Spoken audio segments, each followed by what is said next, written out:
السلام علیکم سامعین، آپ دیکھ رہے ہیں مکس سٹوری چینل۔ کہانی دہشت گرد کی نویں قسط پیش کی جا رہی ہے۔ کیوں بیٹا، اب معلوم پڑا دال آٹے کا بھاؤ سالہ بڑا اکڑتا تھا۔ ابھی تجھے کہا تھا ایک ہفتے میں بھاگ جائے اس شہر سے، اور تو ابھی تک یہیں پھر رہا ہے۔ اب بھگت بیٹا، بھگت اب۔ دیکھتا ہوں کہ کون سالہ تجھے بچانے آتا ہے۔ یہ کمال الدین تھا، لسانی تنظیم کا ممبر اور مقامی کونسلر، جس کے خلاف شیر ایف آئی آر درج کروائی تھی اور اسے مارکیٹ میں فائرنگ کا ذمہ دار گردانا تھا، اور جس کو پولیس نے آج تک پوچھنے کی زحمت ہی گوارا نہیں کی تھی، بجائے اس کے کہ وہ جیل کی سلاخوں کے پیچھے بند ہوتا۔ آج شیرگل اس کی تنظیم کا قیدی تھا اور کمال الدین اس کی بے بسی کا تمسخر اڑا رہا تھا۔ یہ عبرت کی جا تھی۔ ایک ذمہ دار سرکاری افسر ہونے کے ناطے اس کے لیے ڈوب مرنے کا مقام تھا۔ اس کا جی چاہا کہ ابھی زمین پھٹے اور وہ اس کے اندر سما جائے، لیکن اس کے سوچنے سے زمین نہیں پھٹ سکتی تھی، آسمان نہیں گر سکتا تھا، نہ ہی اتنی آسانی سے اس کی جان چھوٹ سکتی تھی۔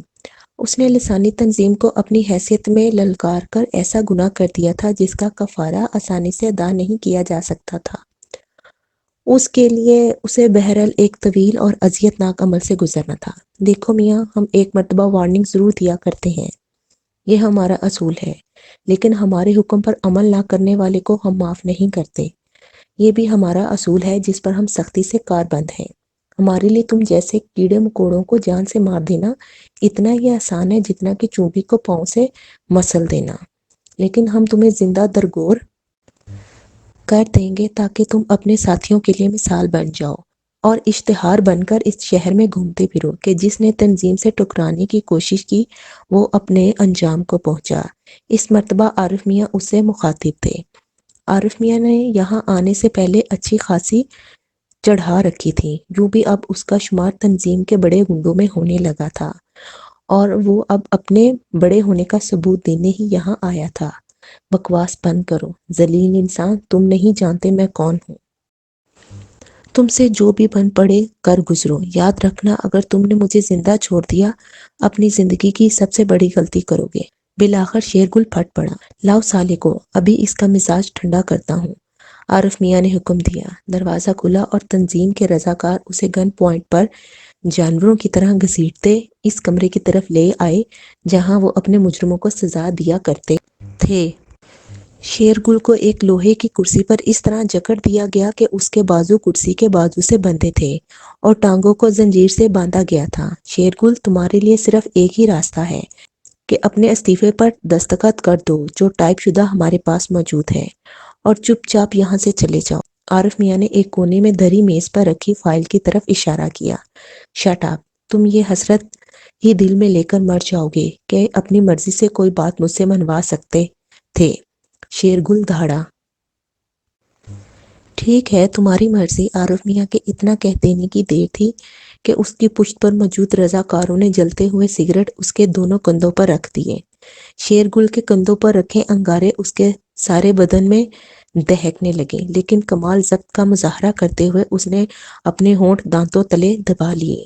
عموماً یہ اختتام ہوتا ہے انسپکٹر، لیکن ہم آغاز اس سے کرتے ہیں۔ اس سے تم اندازہ کر لو کہ ہم کہاں تک جا سکتے ہیں۔ میں تمہارے بدن کی ہڈیوں کا گودا نکال لوں گا، تمہارے جسم میں درمے سے اتنے سوراخ کر دوں گا کہ تمہاری شناخت ممکن نہ رہے۔ عارف میاں پر ایک جنونی کیفیت طاری تھی۔ وہ عالم وحشت میں درندوں جیسی حرکات کر رہا تھا۔ دونوں رضاکاروں کے جلتے سگریٹ مسلسل شیرگل کے کندھوں سے چپکے رہنے کی وجہ سے بجھ گئے تھے، اور اب وہ ہیٹر پر پہلے سے رکھی پتلی پتلی لوہے کی سلاخیں گرم کر رہے تھے۔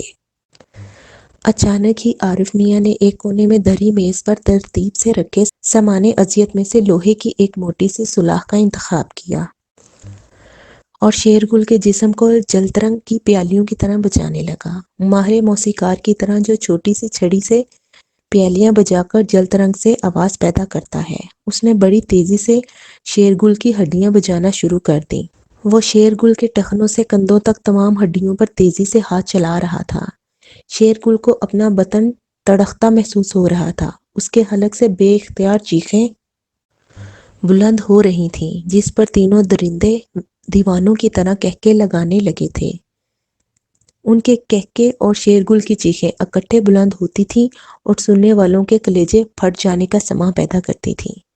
چلاؤ، جلاؤ اسے، جلا دو سالے کو۔ عارف نے اچانک ہاتھ روک کر دونوں رضاکاروں کو حکم دیا، جو اپنے ہاتھوں میں لوہے کی سلاخیں جن کو پکڑنے کے لیے لکڑی کے دستے لگائے گئے تھے پکڑے اپنی باری کے منتظر کھڑے تھے۔ انہوں نے درندوں کی طرح کہکے لگاتے ہوئے باری باری دونوں سلاخیں اس کے کندھوں پر بالکل اسی جگہ رکھ دی جہاں پہلے سگریٹ کے جلنے سے نشانات موجود تھے۔ زندہ انسان کا گوشت جلنے لگا۔ شیر دل کے حلق سے ذبح ہونے والے بکرے جیسی کربناک چیخیں بلند ہو رہی تھیں، لیکن ان چیخوں پر ان وحشیوں کے کہکے غالب تھے۔ اچانک ہی اس کی گردن ڈھلک گئی۔ وہ بے ہوش ہو چکا تھا۔ پانی ڈالو، پانی ڈالو، عارف میاں نے اپنے رضاکاروں کو حکم دیا، جو ندیتے بچوں کی طرح کلکاریاں مارتے ہوئے اس کا بدن چلا رہے تھے۔ دونوں نے سلاخیں دوبارہ اپنی جگہ پر فٹ کر دیں اور پانی کا گلاس بھر لائے۔ ان میں سے ایک نے زور زور سے پانی کے چھینٹے شیرگل کے منہ پر مارے۔ اس نے ایک لمحے کے لیے آنکھیں کھولیں پھر بند کر لیں۔ ابے ڈاکٹر کو بلاؤ بے، عارف میاں نے کمرے کے باہر موجود گارڈ کو حکم دیا۔ تھوڑی دیر بعد ڈاکٹر وہاں موجود تھا۔ یہ تنظیم کے طبی ونگ کا ڈاکٹر تھا، جس نے پھرتی سے شیرگل کا بلڈ پریشر، دل کی دھڑکن اور جسم کی عمومی حالت کا جائزہ لیا۔ تھوڑا آرام چاہیے مریض کو، ابھی بھی مرے گا نہیں، لیکن تھوڑا آرام کرنے دو تو بڑا مزہ دے گا۔ ڈاکٹر نے، جو خون پینے والا ڈریکولا دکھائی دے رہا تھا، مسکراتے ہوئے عارف میاں سے کہا۔ پھینک دو سالے کو اور کل تک مرنے نہ دینا۔ عارف میاں نے رضاکاروں کو حکم دیا اور خود باہر آ گیا۔ تھوڑی دیر بعد وہ بننے بھائی کی طرف جا رہا تھا، جہاں انہیں آج ایک اہم میٹنگ میں شامل ہونا تھا۔ اب وہ کل صبح تک فارغ تھا، کیونکہ اس کا مریض کم از کم 24 گھنٹے آرام چاہتا تھا۔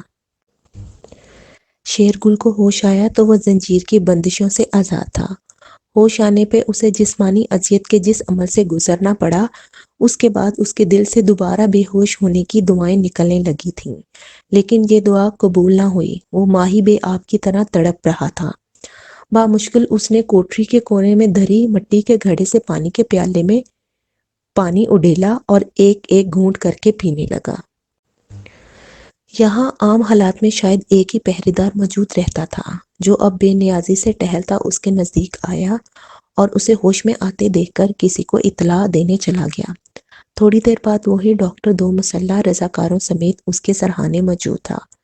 ڈاکٹر نے وہاں موجود پہرے دار کو دروازہ کھولنے کا حکم دیا اور اس کی کوٹری میں داخل ہو گیا۔ شیرگل کے لیے اپنے جسم کو جنبش دینا بھی ممکن نہیں رہا تھا۔ 2 بندوقوں کی نالیاں اس کی طرف تنی ہوئی تھیں۔ ڈاکٹر نے دوبارہ اس کا جسمانی معائنہ کیا اور چپ چاپ باہر آ گیا۔ باہر اس نے پہرے دار کو کچھ ہدایات دیں۔ تھوڑی دیر بعد وہ لوگ اس کے لیے کھانا لے آئے، جبکہ ڈاکٹر کے بعد آنے والے رضاکاروں نے ایک ٹرے میں کچھ دوائیاں بھی اٹھا رکھی تھیں۔ دیکھو میاں، میں ڈاکٹر ہوں اور میرا فرض ہے تمہیں قابل تفتیش بنائے رکھوں۔ اگر تم یہ گولیاں کھا لو تو قدرے افاقہ ہو جائے گا، اور ہاں، تم نے مار کھانے کا مصمم ارادہ کر رکھا ہے، اس لیے ضروری ہے تم کھانا کھاتے رہو۔ یہ کہہ کر اس نے جنونیوں کی طرح ہنسنا شروع کر دیا۔ شیرگل نے اس کی کسی بات کا کوئی جواب نہ دیا۔ اسے علم تھا وہ انتہا پسند جنونیوں کی قید میں ہے، اور یہاں سے سلامتی کا صرف ایک ہی راستہ ہے کہ وہ اپنے ذہن کو غیر حاضر نہ ہونے دے۔ ڈاکٹر نے اس کے جلے ہوئے جسم پر کوئی سفور پھینکا تو اسے قدرے سکون محسوس ہوا، جس کے بعد اسے کھانا کھلانے کا حکم ملا۔ خلاف توقع کھانا اچھا تھا، جو اس نے ہمت کر کے زہر مار کر لیا۔ وہ بہرحال اپنی جسمانی توانائیاں برقرار رکھنا چاہتا تھا۔ کھانا ختم کرنے پر اسے گولی کھانے کا حکم ملا، اور گولی نگلنے کے چند منٹ بعد ہی اس پر غنودگی طاری ہونے لگی۔ غالباً یہ کوئی نشہ آور نیند لانے والی گولی تھی، اور یہاں موجود قصائی اپنے شکار کی تڑپ کا مزہ دیکھنے کے بعد اسے کچھ دیر کے لیے آرام کروا رہے تھے، تاکہ دوبارہ اس کا جسم ان کی جنونی حرکات کا متحمل ہو سکے۔ اس مرتبہ اس کی آنکھ کھلی تو شیرگل نے اندازہ کیا کہ شاید شام ڈھل چکی ہے۔ یہاں وقت ماپنے کا کوئی آلہ موجود نہیں تھا۔ ایک تہہ خانے میں بند بے بس قیدی کے لیے دن اور رات کی تمیز ممکن ہی نہیں تھی۔ شیر دل کا سارا بدن سلگ رہا تھا، لوہے کی گرم سلاخوں اور جلتے ہوئے سگریٹوں کی آگ اس کی نس نس میں دوڑ رہی تھی۔ ابھی تک اس نے ہمت کر کے اپنی پشت پر ہاتھ پھیر کر زخم کا جائزہ بھی نہیں لیا تھا۔ بس ایک ہی دھن ان کے دماغ پر سوار تھی کہ جس طرح بھی ممکن ہو وہ یہاں سے نکل جائے۔ اس بات کو تو اسے علم تھا کہ یہ لوگ اسے جان سے نہیں ماریں گے۔ اگر ان کا یہی ارادہ ہوتا تو بڑی آسانی سے اغوا کے وقت ہی اسے عملی جامہ پہنا لیتے۔ یہ لوگ اسے سسکا سسکا کر تڑپا تڑپا کر اپنی برتری اور شیرگل کی بے بسی کا احساس دلانا چاہتے تھے۔ وہ چاہتے تھے کہ شیرگل جب یہاں سے جائے تو اپنے ساتھیوں کے لیے نمونہ عبرت بن جائے، اور آئندہ پولیس کی طرح ایجنسی کے بھی کسی ملازم کو ان کے کسی بھی حکم کی سرتابی کی جرأت نہ ہو۔ شیرگل نے ان مسبح خانوں کی یاترا کرنے والوں کی کہانیاں سن رکھی تھیں۔ ان لوگوں کے جسموں پر چھید کرنے کے بعد، ان کی کھال جلانے کے بعد انہیں کسی گندگی کے ڈھیر پر پھینک دیا تھا۔ یہ جنونی جو زبان اور زمین کے حوالے سے خود کو منظم کر رہے تھے، انسانیت کی سطح سے گر کر درندگی کی سطح پر اتر آئے تھے۔ اس نے اس بات کا اندازہ تو لگا لیا تھا۔ اس وقت تہہ خانے کے سارے بلب روشن تھے۔ اسی ایک بات سے شیرگل نے اندازہ لگایا تھا کہ رات ہو چکی ہے، کیونکہ جب اسے تفتیش کے لیے لے جایا گیا تو اکا دکا بلب ہی روشن تھے۔ اسے جو بھی کرنا تھا ابھی کرنا تھا۔ ابھی اس کا جسم بہرحال اس قابل تھا کہ یہاں سے آزادی تک کا فاصلہ طے کر سکے۔ اگر ایک مرتبہ اور وہ وحشیوں کی بھینٹ چڑھ جاتا تو پھر شاید وہ طویل عرصے تک اپنی مرضی سے اپنے جسم کو جنبش دینے کے لائق بھی نہ رہتا۔ اس کے جسم سے اٹھنے والا کرب اسے پاگل کیے دے رہا تھا۔ درد کی شدت اس کے اندر انتقام کی آگ کو بڑھا رہی تھی۔ کچھ سوچ کر اس نے اچانک ہی اپنے لوہے کے دروازے کی سلاخوں کو جھنجھوڑ دیا۔ فوراً تہہ خانے کی سیڑھیوں کے نزدیک موجود مسلح رضاکار اس کے سر پر پہنچ گیا۔ اس نے شیرگل کو گالیاں دیتے ہوئے، دوبارہ ایسی حرکت کرنے پر گولی مارنے کی دھمکی دیتے ہوئے خاموش رہنے کی تلقین کی۔ مجھے چائے لا کر دو، میرا دماغ پھٹ رہا ہے۔ شیرگل تو کسی اور سلوک کی توقع کر رہا تھا، لیکن تھوڑی دیر بعد اس نے دیکھا کہ پہرے دار واقعی چائے کا ایک گلاس تھامے اس طرف آ رہا تھا۔ اس کی چال سے شیرگل نے اندازہ لگا لیا تھا کہ اس وقت وہ شراب کے نشے میں بدمست ہے۔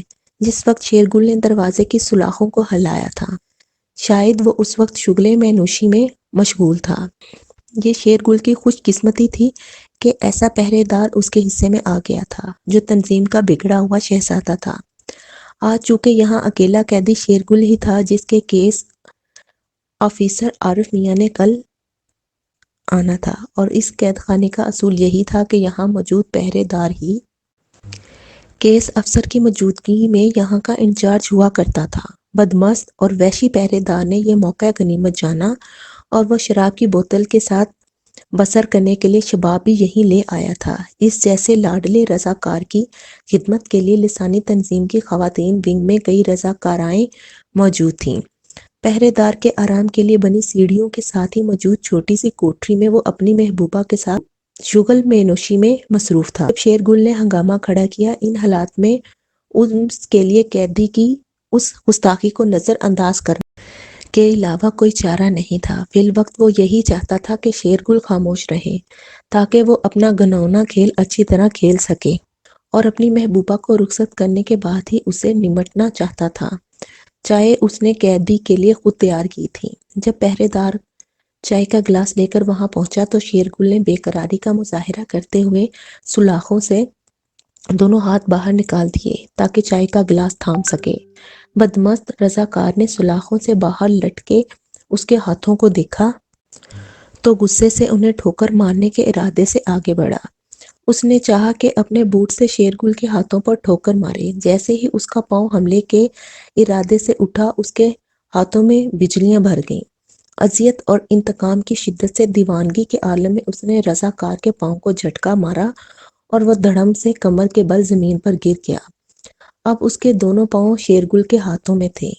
سلاخوں والے دروازے اور کمرے کے فرش کے درمیان وہ خلا جو ان وحشیوں نے اندر موجود قیدیوں تک کھانا پہنچانے کے لیے رکھا ہوا تھا، شیر گل کے کام آیا۔ وہ رضاکار کو اس وقت تک گھسیٹتا رہا جب تک اس کی ٹانگیں اس خلا میں پھنس نہیں گئیں۔ اب اس کے دھڑ تک شیر گل کی رسائی ممکن ہو گئی تھی۔ دوسرے ہی لمحے اس نے پہرے دار کو اس طرح دبوچ لیا کہ اس کے منہ سے کوئی آواز نکلنا ممکن ہی نہیں رہا تھا۔ شیر گل سلاخوں کے پیچھے اس کی ٹانگوں پر بیٹھا تھا۔ اس نے ایک ہاتھ سے پہرے دار کی گردن اور دوسرے ہاتھ سے اس کا منہ دبا رکھا تھا اور اپنا دباؤ مسلسل اس کی گردن پر بڑھا رہا تھا۔ پہرے دار کے لیے جسم کو جنبش دینا ممکن نہیں رہا تھا۔ شراب کے نشے میں وہ پہلے ہی اپنے قابو میں نہیں تھا۔ اس کا دم گھٹنے لگا تھا۔ بامشکل 2 منٹ کی جدوجہد نے اسے آدمواں کر دیا تھا۔ پھر اس کی گردن ڈھلک گئی تھی۔ شیر گل کو اس بات سے کچھ علاقہ نہیں تھا کہ وہ مر گیا یا بے ہوش ہوا۔ اس نے بے حس و حرکت پہرے دار کی پتلونوں کی جیب سے چابیوں کا گچھا برآمد کیا اور اب وہ اپنے ہاتھ کی دسترس میں موجود دروازے کے تالے پر مختلف چابیاں آزما رہا تھا۔ اس کی مراد جلد ہی بر آئی اور تالا کھل گیا۔ شیر گل کی حالت اس زخمی چیتے جیسی تھی جس پر خونخوار کتوں کی فوج نے حملہ کر دیا ہو۔ اس نے ایک لمحے کے لیے اپنے کپڑوں کا جائزہ لیا، دوسرے ہی لمحے اس نے نیم مردہ پہرے دار کو اندر گھسیٹ لیا۔ بجلی کی سی پھرتی سے اس نے پہرے دار کو کپڑوں سے بے نیاز کر دیا اور اس کے کپڑے پہن لیے۔ دوسرے ہی لمحے اس نے کوٹری کے سامنے رکھی اس کی کلاشن کوف اٹھائی اور پوری قوت سے بندوق کا بٹ نیم مردہ پہرے دار کے سر پر رسید کیا۔ اپنی دانش میں اس نے اب پہرے دار کو مار ڈالا تھا۔ کلاشن کوف ہاتھوں میں پکڑے چوکس اور زخم خوردہ وہ ٹائیگر کی طرح جو پر بھاگتا ہوا سیڑھیوں کے کونے پر بنے پہرے دار کے کمرے تک پہنچا۔ اچانک اس نے تنظیم کے ایک برہنہ رضاکار کو برآمد ہوتے دیکھا جو شاید کسی پیش آمدہ خطرے کا احساس ہونے پر گھبرا کر باہر نکل آئی تھی۔ شیر گل کو اس صورتحال نے ایک لمحے کے لیے تو بھکلا کر رکھ دیا تھا، لیکن اس سے پہلے کہ خوفزدہ رضاکار کے حلق سے چیخ برآمد ہو، شیر گل نے بجلی کی سی پھرتی سے اس کے منہ پر ہاتھ رکھ دیا۔ خبردار اگر آواز نکالی تو۔ اس نے رضاکارہ کے کان میں سرگوشی کی، اس کے ساتھ ہی اسے قریباً گھسیٹتا ہوا اس کی کوٹری تک لے گیا جہاں اس کا محبوب موجود تھا۔